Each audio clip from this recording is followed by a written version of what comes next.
All right, it's March 19th, and it's the Tried and True podcast. I'm your host, Clay, with my brother Mitch here, and we're going to dive into some season preview stuff. So we're excited to do this pod because it's a long time coming. The Mariners lineup seems all but finalized. The rotation feels finalized. So we'll give you our picks for some breakout players, maybe some dark horses you're not thinking of that you should pay attention to, our rotation review on what that rotation might look like and how good it may be. And yeah, we're going to give an opening day preview as well. So let's get into it. Let's start with some rotation and lineup reviews. It's pretty easy to get into those. But Mitch, first off, how are we feeling? How are we doing? It's been a week since we recorded a pod. It feels like we're getting in the groove of things again. How are you feeling? Dude, the lineup looks phenomenal. I know people don't care about spring training and you shouldn't care about it too much, but I don't know how you can not watch Dom Canzone crush, Mitch Haniger crush, Jorge Polanco crush. Yeah. It's a good time to be a Mariners fan that wanted to see some upgrades in the hitting department when we already have a phenomenal pitching staff, and that's exactly what we saw. I'm feeling really good about it. Yeah, 100%. The people who are not feeling good are the unpaid interns, unfortunately, with the Seattle Mariners. And so, that all jokes aside, the funniest thing that we saw this week, and actually literally as we're recording, blowing up on Twitter, is just the fact that a podcast, we won't name names because I'm sure that this is we just live. Yeah. they had names, but they had to apologize because they indicated that the Mariners maybe didn't pay their interns. The Mariners very much do have paid interns, by the way. Is the bad man in the room with you? Yeah. Yeah, it's one of those things where it's like so this whole scenario is so Mariners. Dude, because it's like such a non-story. Who gives a fuck? I'm pretty sure a Locked On gets a lot of views on YouTube, whatever. But at the end of the day, it was probably just a throwaway line from Colby. It was probably just some joke about something really innocuous. Honest, we probably said worse, and not on purpose, but just as jokes. This is. I think what's cool is, at least for Locked On, they know Dipoto's watching. Someone up there is all right, these guys have to issue an apology. That was absurd. That's neat. I'm just thinking of Goldie or somebody who caught it and is so upset about it. That is not a Goldie thing, but yeah, I know what you're talking about. Yeah, I'm just imagining Dave Sims just furious in his hotel room. One of the announcers is what you're saying.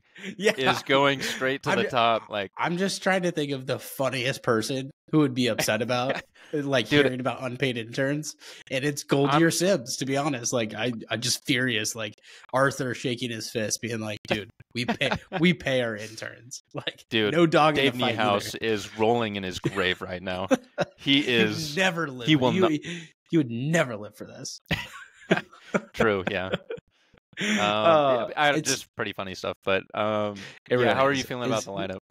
Yeah, I feel good. I feel I feel better watching spring training, and that feels so weird to say, but you really can see it come together. You can see Polanco putting balls in play. You can see Garver. Hitting runs in. You can see Haniger healthy and how explosive he can be.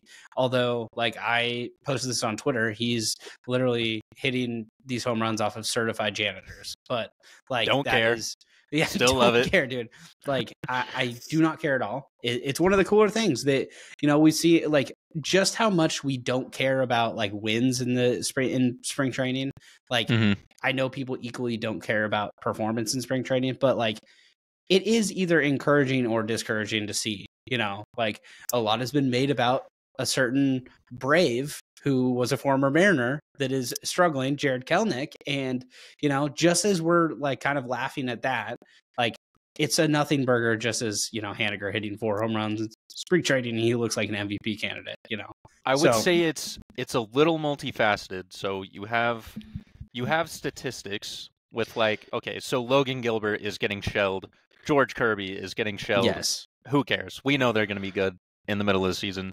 But at the same time, you have a huge difference between Mitch Haniger crushing, Jared Kelenic not doing so hot.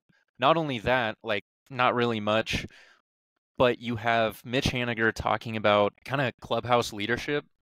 And then you have Right. Jared Kelenic throwing his helmet down after he strikes out in an at-bat. Yeah. So, like, there's a few things going on here that I think are a little more important than the spring training stats. I'll give you indicative.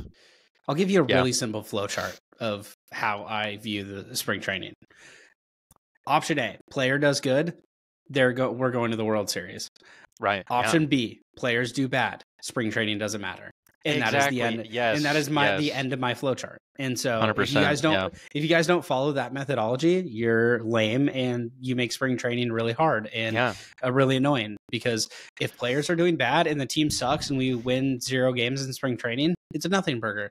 But if all the lineup is hitting 400 plus and Haniger hits 4 home runs, we're clearly going to win 95 games. So like, I just don't see how other people don't see it. You might as well put us against the Dodgers right now. We're ready. Yeah, and honestly, Yamamoto got touched up by the Mariners in spring training, so correlation clearly. Game 1 goes to us. Clearly, advantage us. Yeah, we're up 1-0. So the Dodgers are already trying to claw back, and we've already stolen a game at home in LA. So they have to come up to Seattle at least even 1-1, which is great. Exactly. Yeah.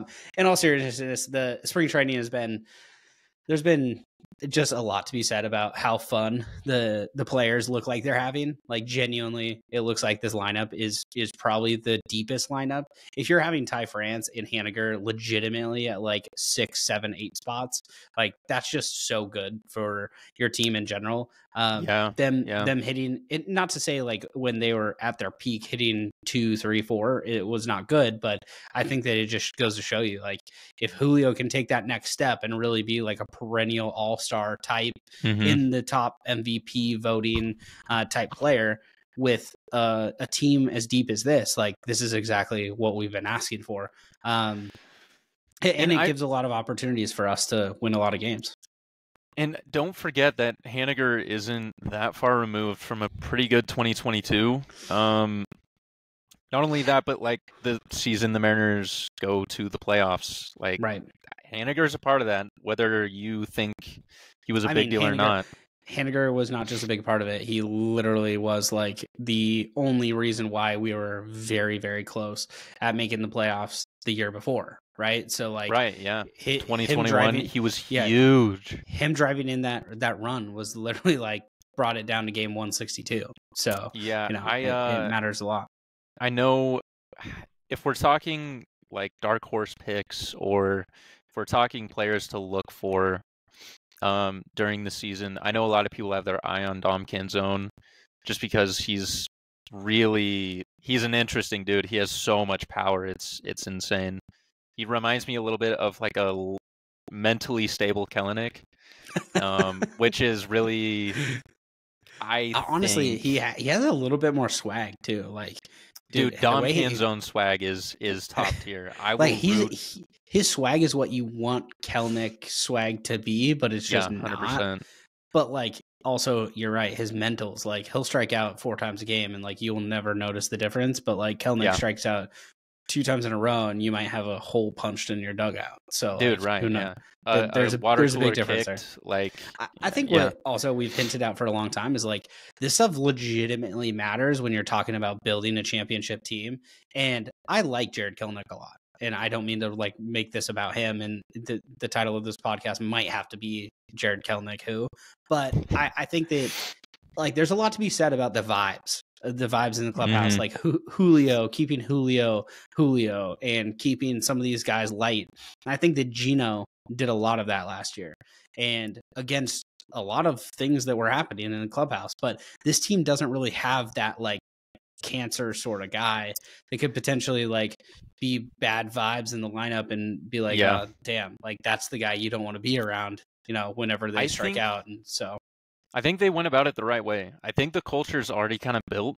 Like they definitely Yeah. have a certain kind of culture with the Mariners that's just it's good vibes only, baby. Like Yeah. they're there for a good time and to play some good baseball.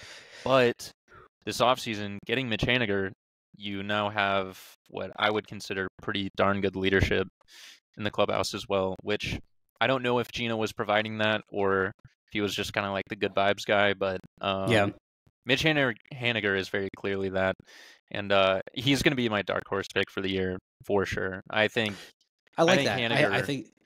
I think that if he can stay healthy, and this is going to be a pretense to pretty much every conversation you have with Haniger, but like genuinely, if he stays healthy, he looks great, man. Like he hasn't played a lot of games in the last 3 years, but sometimes that plays into your advantage. Like as weird as that sounds, like not having as many miles on you, and if you can stay healthy in that like get right year, you see a lot of guys bounce back. You know, so like Dude's if you can straight play up it. Yeah, like if he can play a lot of games, like he can put together a pretty good season. And honestly, if he does it this year, he's gonna get paid a pretty good amount again. Even though the Giants like gave him a fat salary for the last 2 years. So I think that it will be interesting to see what Haniger does this year. But I'm just hoping he stays healthy. Just like if you're rooting for a player this year as a dark horse, it has to be Mitch Haniger. Like it just has to be. I'm looking at like a 30 home run season. Like this guy, if he is not getting like plunked in the nuts with a baseball, he is smashing the baseball for 145 games. Like I would kill for Mitch Haniger to play at least 120 next year. Like it would just. I was gonna say if he plays, we have a shot at the division. Like that's just Dude, that's over. the reality.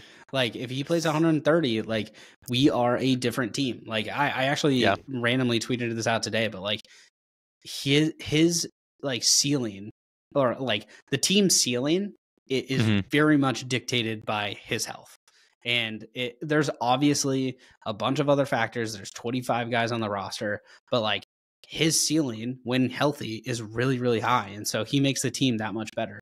And it kind of folds into my dark horse, which is actually Ty France. I think that Ty France is a guy that everybody's kind of just down on in general, right? Like he did not have a good year pretty much all of 2023, never got right. He went through streaks of, being okay, but he was never great, but he didn't end up with a horrific batting average or anything like that. I think everybody was just surprised at his power really going away for the most part of last season and his OPS struggling super hard. And so I think already we're seeing in spring training, there's a new look Ty France. He looks a lot healthier. He looks a little slimmer.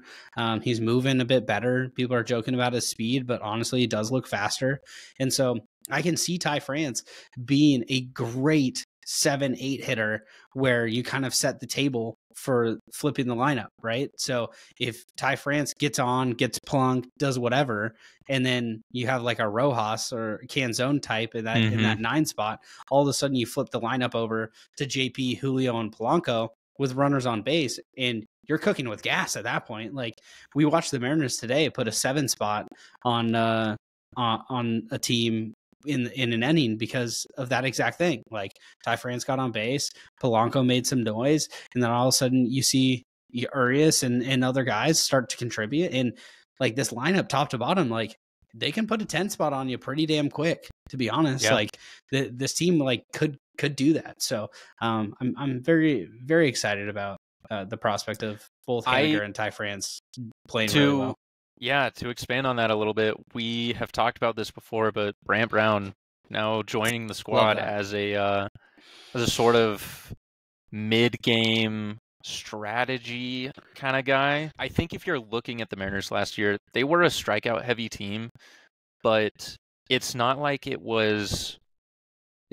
were given strikeout-heavy players that just became incredibly strikeout-heavy. It's that you were given like players that were doing okay into probably the worst seeing batters in the game as a team. And with Brant Brown, I'm hoping some of that is a little bit better this year. I'm actually hoping for like much more than a little bit better. I would like to see huge improvements in the way they see the ball. Yeah, I agree. I also think that there's something to be said about consistency in the lineup. And I think Brant Brown is going to give the Mariners confidence to potentially run out a Yeah. similar lineup on any given night, right? Like, yes, there's going to be differences in righty lefties. There's going to be some Oh, matchups dude. that we like to take advantage of. But at the same time, I think it's a mark of a really insecure manager and potentially front office when you see as many lineup cards and differentiations as we saw last season. And I think it takes some real confidence to go out there and be like, we're going to run it back, even though, you know, we potentially lost last night or we didn't score any runs last night, but we're running out the same lineup because we trust our guys. And I think that last year we just press the panic button far too early, especially early in series, where it was like we lost the first game of the series or potentially first two, and all of a sudden you saw a completely different lineup. And that's not to say you can't tinker. Like tinkering with lineups, we literally found that JP was a great leadoff hitter by tinkering with lineups. Mm-hmm. But at the same time, running out 120 different lineups in a season is not something that is really conducive to, let's say, making a playoff run. Like you don't see the Dodgers or the Cardinals or the Phillies run out a different lineup every night, right? Like they get guys comfortable where they're at. They have confidence with the guys in key areas and key spots, and they're good defensively. And so I'm really looking for Brant Brown to give that confidence to the Mariners to say, hey, we can look at analytics, we can look at different lineups, but we like our guys, and let's just run this out and see what happens. So Yeah, I think there's two parts to that. So with hitters seeing a little bit more throughout the game, it'd be interesting to see how well they do later into the game, because it felt like, you know, 7th, 8th inning rolls around, you're starting to pull some of the 7, 8, 9 spot guys in pinch hitting or just completely like substituting. So I'd be interested to see what that looks like this year. And then another thing is, I think you can either view it as lack of confidence in your lineup, which I think it was probably like 50% lack of confidence in your later end of the lineup guys, and then also they had a lot of confidence in like the Demos, the Haggertys, the Caballeros. So Caballero first half, not second half, but I think you can kind of do the same thing this year, but you have a lot more confidence in who you're starting the game with. Like Polanco is a mainstay. Like you're not swapping Demo around, trying to figure out what to do with the infield with Caballero Demo because Wong is imploding.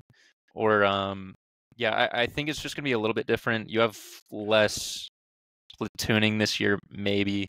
It just depends on who stays healthy and who gets hurt and stuff like that. But I still have a lot of confidence in the bench to platoon a lineup together if we have to do it again. I would rather not, though. Like that's just, it's sad to see.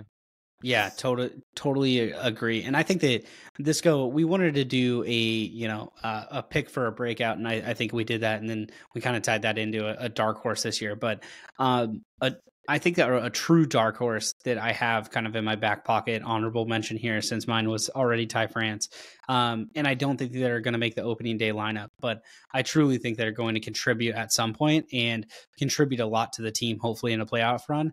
Samad Taylor. I love that. Ooh, interesting. I genuinely think he is disruptor on the base paths. I think that he just adds a little bit he's punchy. Like you just see it in his game. Like he can, if you give him a couple of at bats and put him in good situations and good matchups, he can add a little bit of value, and he's great in the field. He adds defensive value. And so I think that Samad Taylor is another guy I would love. He's just a spark plug, man. Like you can just see he's a catalyst, and him alongside like him hitting 9 and flipping a lineup and seeing him on the base paths while JP and Julio and Polanco go up to bat would be fun as hell. So like it's so chaotic. Yeah, I love that style of lineup, and I think that the Mariners for a long time were really unathletic and did not commit to having a good base running team. I think that is completely overhauled this year. I think that you have a ton of burners on the base paths, and you have a ton of guys that can make some noise. I mean, I'm just thinking back to the Cano and Cruz and those days. Like Haniger was on that First team. two names that popped into my head when you said unathletic, I think. It wasn't even unathletic. It was just like the lack of effort on the base paths was just like staggering, man. Like Robinson Cano could be described by lack of effort. That should be like the problem encyclopedia. Was he was just so damn good that it didn't really matter if he was rule of cool. If he didn't give any fucks at any given moment, like he could still be the best player on the field. And that was the most nauseating problem that we had.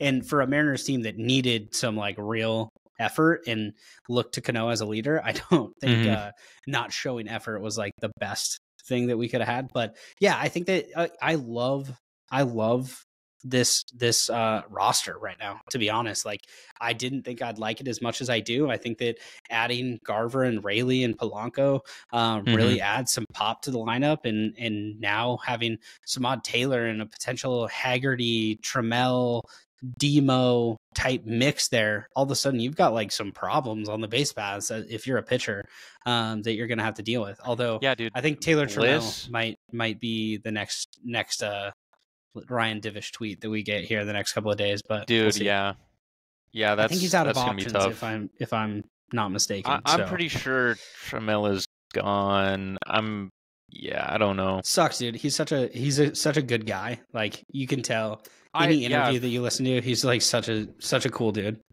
I've always wanted Trammell to be good, and if he's able to go somewhere else and play well, I'd love for that too.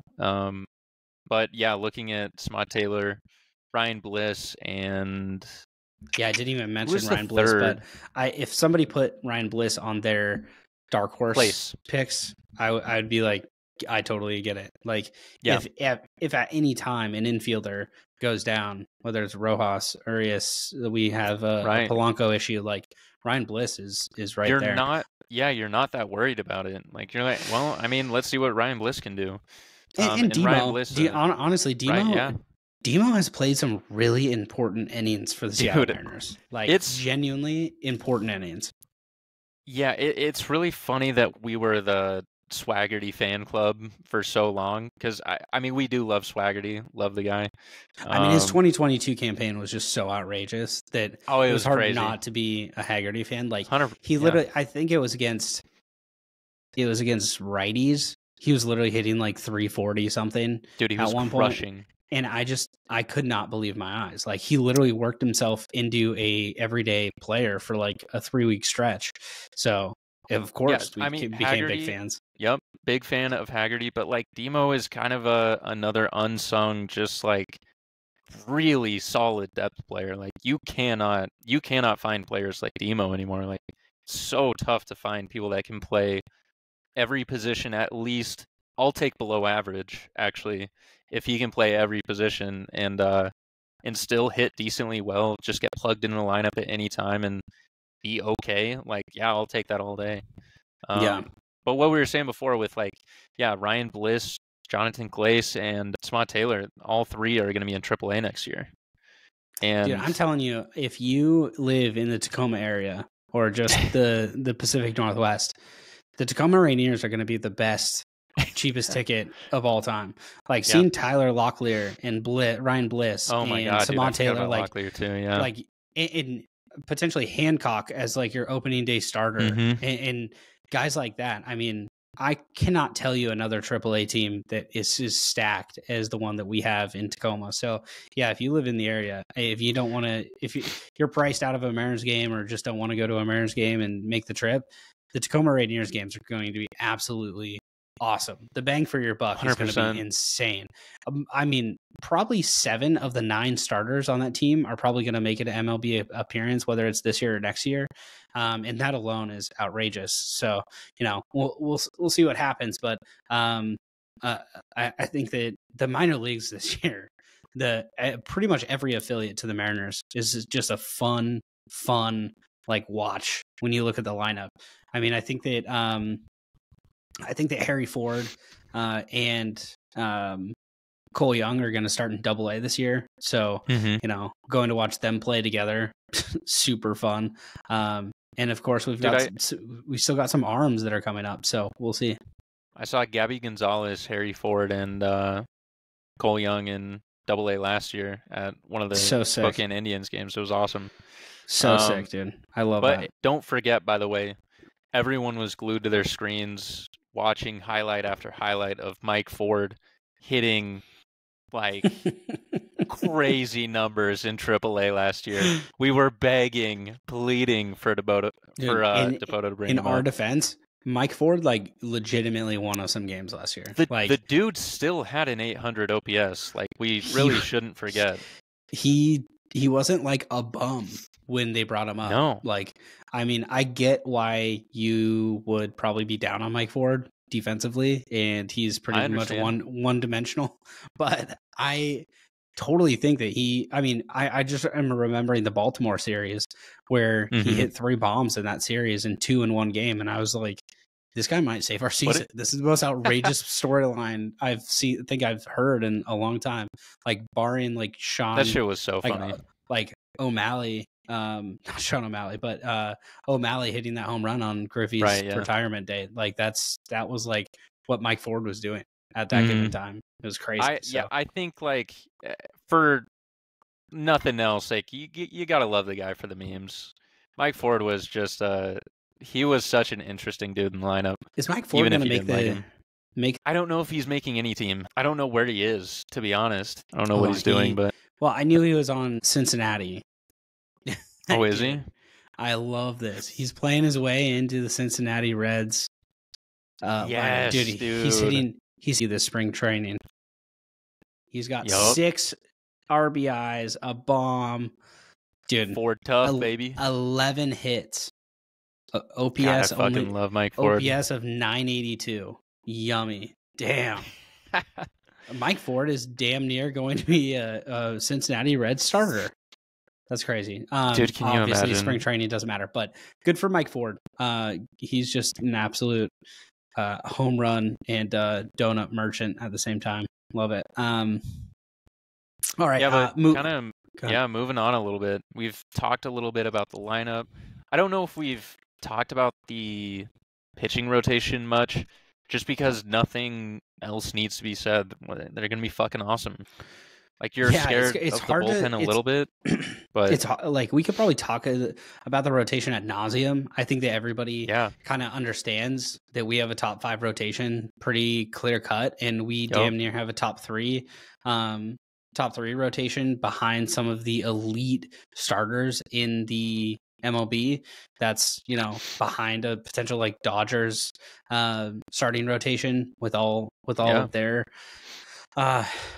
new guys. But I think that in any one that you're excited about, like in particular, like I feel like everybody talks about the rotation so much that you almost get fatigued about how good they are. Right. But like it truly is like one of those things where I feel lucky to have 5 guys that any day of the week. Like I remember a time where it came to the 4th, 5th starter in Mariners rotation. It was like no chance to win a game. There was 1, maybe 2 at a time that you would go, we could maybe win this game, and even then we'd still lose 1-0. But it was it wasn't even a bullpen day. It was like a AAA, bring up a AAA guy day and burn one of their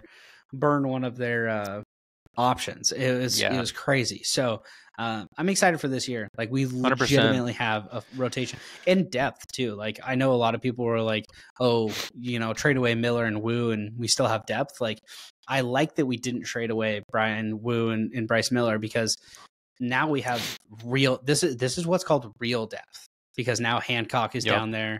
We have a couple of other AAA guys that are MLB ready. So I genuinely think that like you need 6-7 guys. It's unreal to hear, or very rare to hear, that all 5 of your rotation guys pitch the whole season. So it's one of those things that I'm glad that we didn't trade any away. Like why would you hurt your strongest unit? Yeah, I think the trade one sign Snell was kind of a good idea, but at the end of the day, we didn't, and we still have a great lineup and a great starting rotation. And I would love for the people that have been in the Mariners farm system to be the ones playing for the Mariners. As much as I love trades and all that kind of stuff, it's just much nicer to see people that you've been watching, in rookie ball, whatever, come up and start flame throwing in the MLB and start putting down some Astros. Like, that's way more fun to me. So I'm happy we kept him.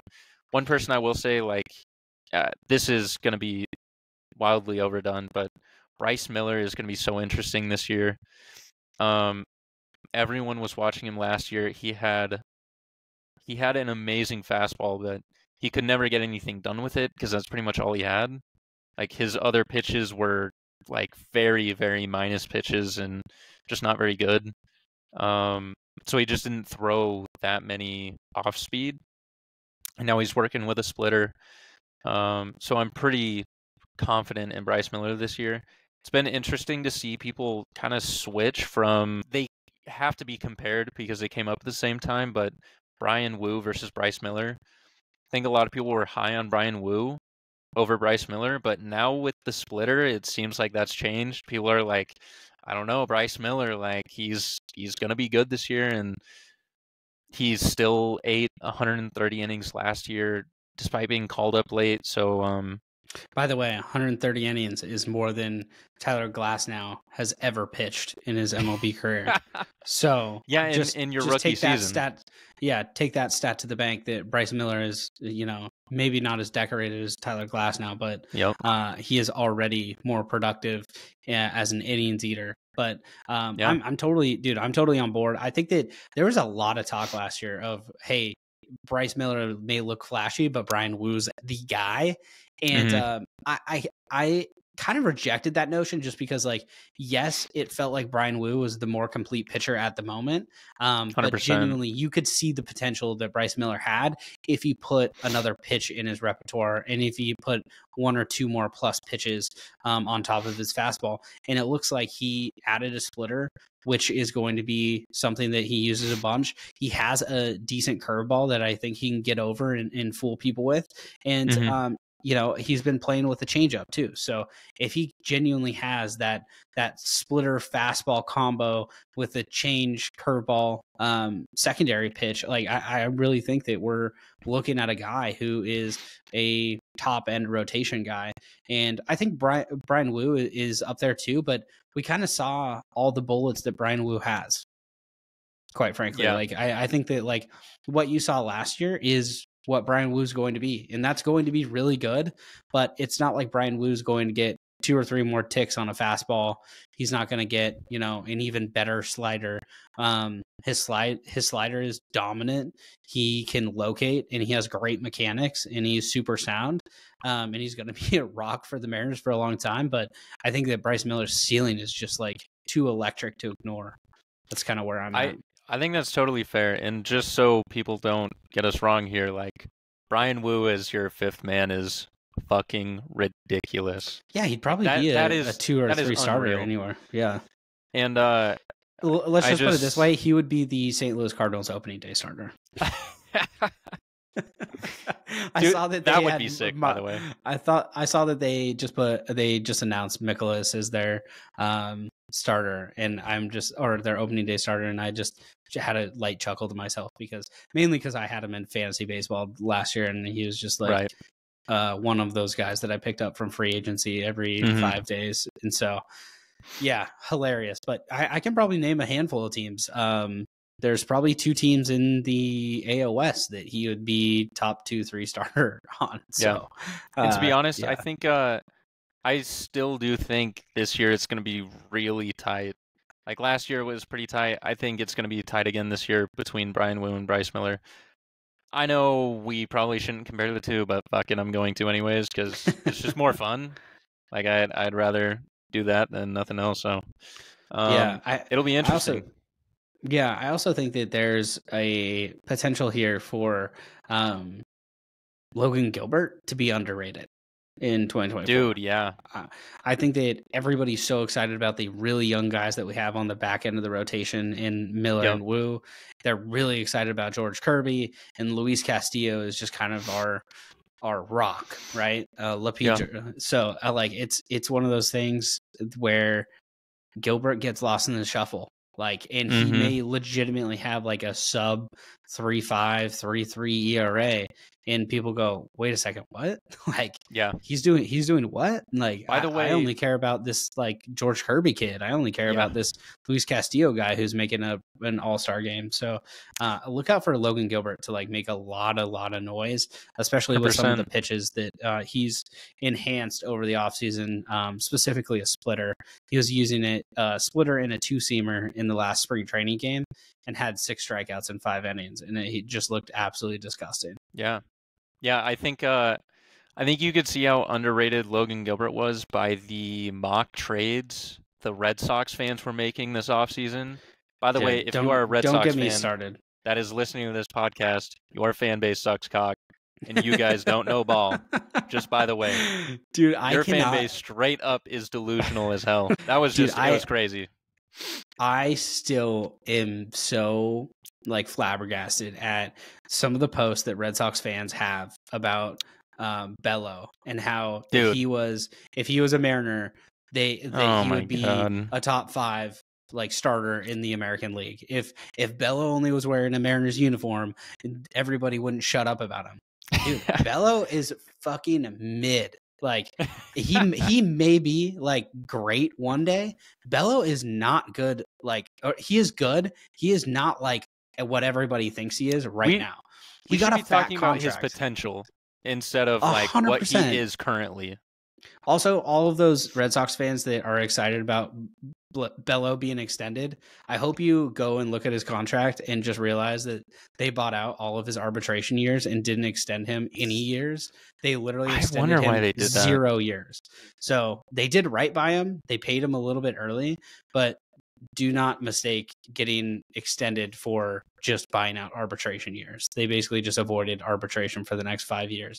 But yeah, I feel like Bello's taking some pretty significant ricochet shots for Red Sox fans just being wholly delusional. But the amount of comparisons we get for Bello and Kirby are absurd. And the way Kirby just absolutely clears Bello is so insane. So yeah, all those Red Sox fans in our mentions saying Bello would be our number 2 starter and potentially our opening day starter, kick rocks. Respectfully, love the heat, kick rocks. Love the passion, but no, don't know ball. Don't know ball at all. Yeah. To kind of round this out a little bit, what are your thoughts on how the Mariners end the season this year? Is the over/under around 86.5 wins or something like that? Yeah. So over/unders 86 wins. I'm going to we'll say 86.5 just to either land at 86 and win or not. But I'm going to go over on their win total.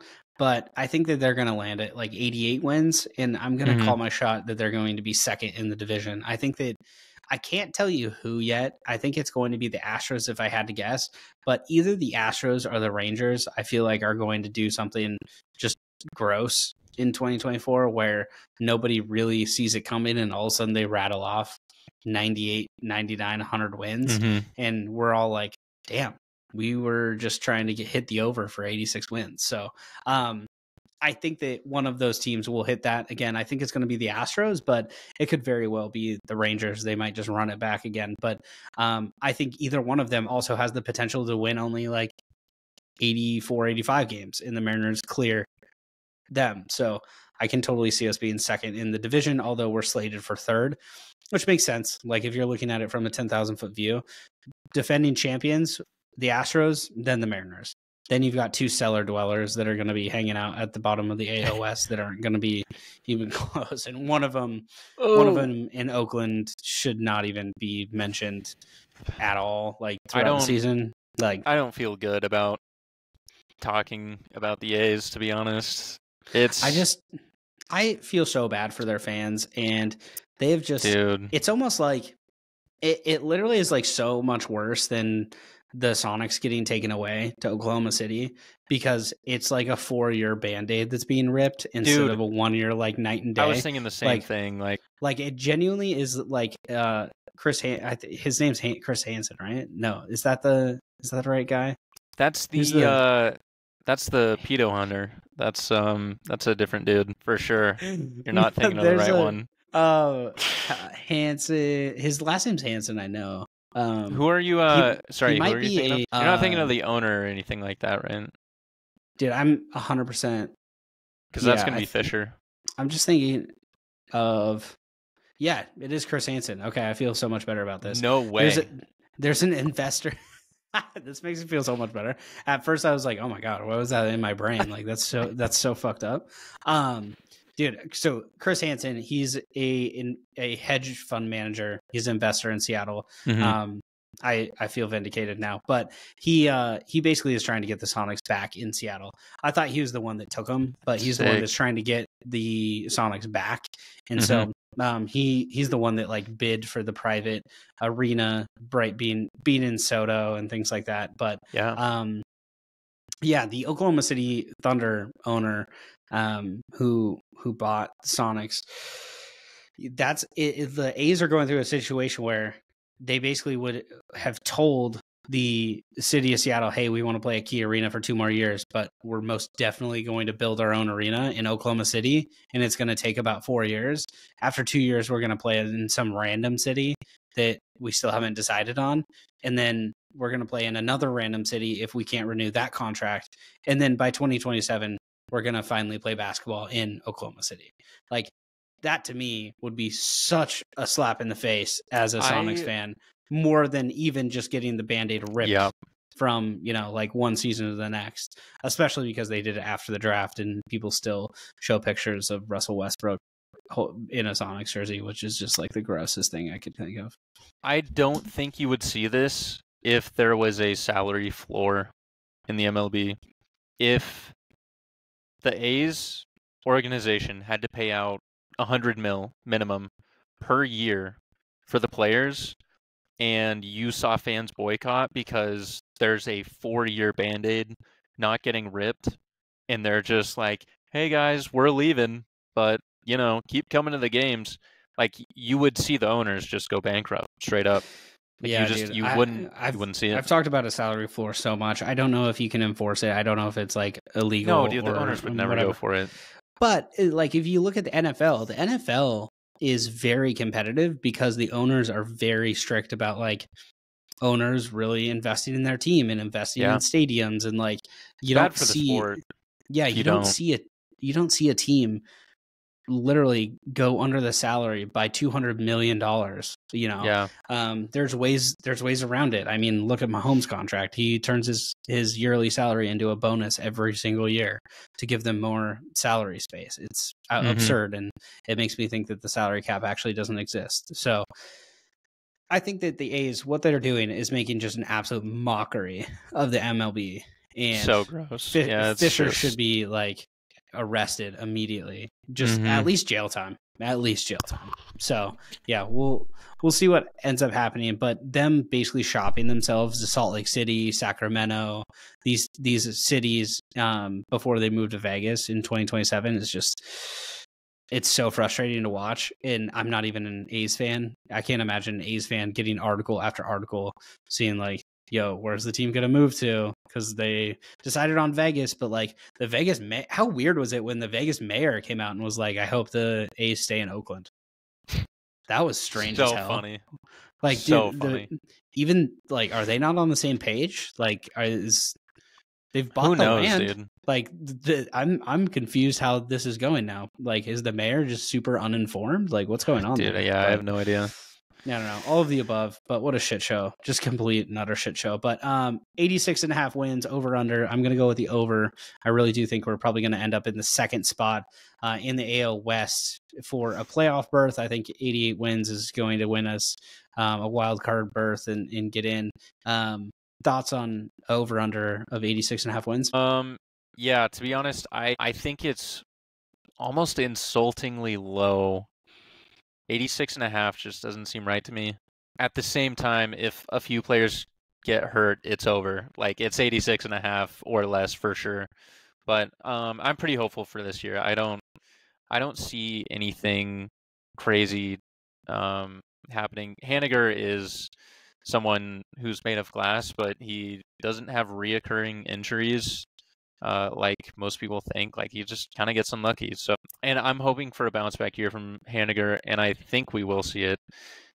He's one of the big pieces for that. I'm actually big on the Mariners, especially their rotation, but their lineup is so solid. I'm going 91. I'm actually going pretty high. But I love that. I think 91 is a good number. I think that 91 also could potentially win us the AL West, barring like a 3-team chaos. I actually think we lose the AL West with 91. The Mariners just can't win it straight up. Like something is always in the way, whether it's the Mariners getting in their own way, which was last year, by the way, or it's like some crazy super team comes out of nowhere. Corey Seager is like God's gift to Earth, or Jose Altuve is hitting like 40 bombs. Like just some random thing could happen like that. So yeah, I think 91 wins, wild card spot. Like that. No, that puts us in a good position. Do you want to call your shot? Any predictions on World Series winners that you can name in March? That if you couldn't pick the Mariners, who is going to win the 20 Major League World Series? Oh boy, that is actually so tough. I actually will go first if it's tough for you, because I don't think this is tough at all. I think the Dodgers are going to win like 140 games this year and potentially win the World Series in 4 games. So in all seriousness, I think 63 games. Who knows? I genuinely think the Dodgers are, if they weren't favorites, they should be absolutely ashamed of themselves with how much they spent this offseason, and they have essentially nobody competing salary wise with them. So my pick's the Dodgers. I wanted to beat you to that. Hopefully maybe you're coming around to it, but any others that you can see winning the World Series? You know, baseball's a funny thing. I'm going away from the Dodgers, and I'm saying the Giants win it this year. It's an even year. The Giants are coming for it. Well, one thing we didn't talk about, and we had it on our docket, was the Snell signing to the Giants. Blake Snell, everybody knows, signed with the Giants, 2 years, $62 million, $31 million AAV, 1 year opt out, so he can go somewhere else after a year. I just can't believe how agents and players are getting away with those contracts, honestly. How player friendly those 1 year opt outs are. It's pretty absurd, but I'm happy for the players. Like, I'm not mad at the players. I think the players should get all the money possible. The billionaires are literally paying you, but like how that has ever come about and stayed as like a leverage point for players. Chapman did the same thing. So do the Giants literally have 2 players that are on fat yearly salaries with a 1 year opt out? It's a funny way to run your team, because you have no idea if they're going to re-sign next year. And if they do, the way they're doing it is, in my opinion, pretty smart, and I think it actually bucks the players more than you think, just because I think what we were saying for a long time is like, okay, I'm going to be good for 4 years, but I'm on an 8-year contract. So I'm going to get an 8-year contract. I'm going to be good for 4. You're going to eat the other 4. We'll go 8 years, 200 mil or something like that. When you get a Snell-like contract, you're still getting his best years, but you're not getting him for 8. You're on the hook for only 2. So they're kind of eating a lot of the upfront cost. And of course that doesn't feel good at the time, but like a year or 2 from now, you're clean. You're getting away scot-free. There's no crazy trade that you have to make with a few prospects to salary dump him.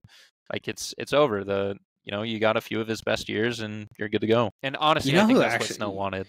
You know who actually started this trend is LeBron James. I don't know if you guys opt-out the opt-out contracts are like a LeBron James special. I remember when he signed with Cleveland, he signed a 2-year deal with 1 year opt-out. And he was making like $40 million a year, then re-signed that second year, ran it back with Kyrie. After that second year, went and signed a 2-year contract with LA with a 1 year opt-out. He basically, what he does is after a year, He just renegotiates the second year on that contract. And so Mhm. there's never been a player like LeBron that has that much leverage and is just that good at the sport, besides, of course, like Michael Jordan and whatever. But like in the year, in the 2020s and having this high of salaries and whatever, like it is pretty crazy. I think that for me, I actually appreciate that standpoint. I think that, the players getting shafted a bit on 4 years of potential salary rather than getting 2 years of salary, not getting paid 150 mil, but instead getting paid 62 over 2. Yeah. And then who knows, like Snell, who knows what happens in the next 2 years of Snell? Like that might be his biggest contract ever and his highest earning years.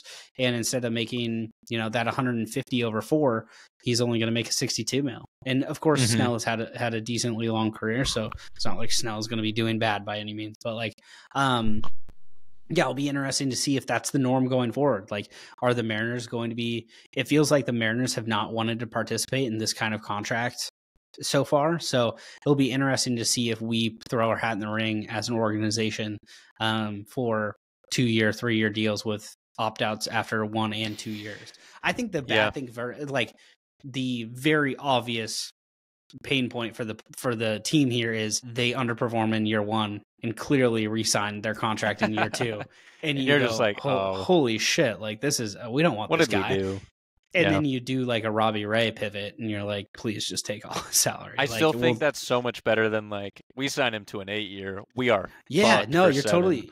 You're totally right. Like how many contracts have teams looked at after the first year and gone, oh my God, like Chris Davis comes to mind with that. Richie Sexson, like for the Mariners, like there's been some of those. I'm sure. I'm not sure if we thought that about Robinson Cano, but like I'm sure after year 4 we were like, what are we doing here? So like there's instances that are less egregious, but I don't know if after year 1 of a 7-year contract anybody's ever been like, this is terrible for us. One of the more interesting baseball contract things is because of the guaranteed salaries. We talked about Steven Strasburg before the spring training started. He signed that big like 6-year, $200 million deal, and he retired after year 3.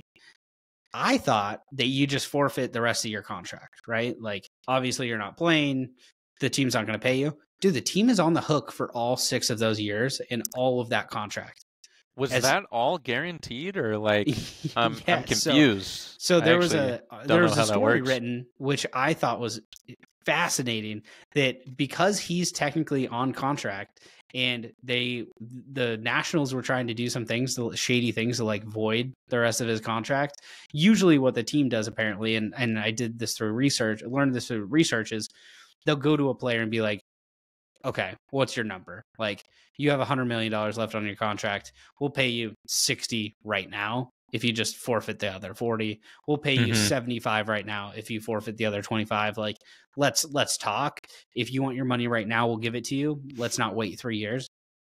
But apparently Steven Strasburg did not accept any buyout or negotiation.